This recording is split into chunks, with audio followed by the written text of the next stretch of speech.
Soy el presidente Francisco González Méndez, presidente del Grupo Valle de Entrecabos, que engloba los municipios de Allande, Tineo, Salas, Valdés y Cudillero. Llevamos en esta andadura del desarrollo rural más de 15 años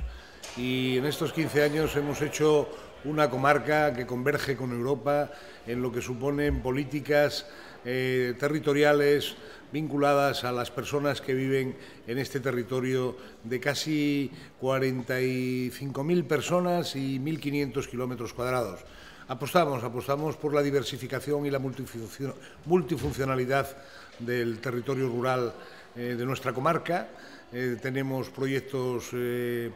ambiciosos y muy genuinos en marcha, desde la marca de calidad territorial premiado en Europa por ser un proyecto innovador y un proyecto de cooperación con otros municipios y con otros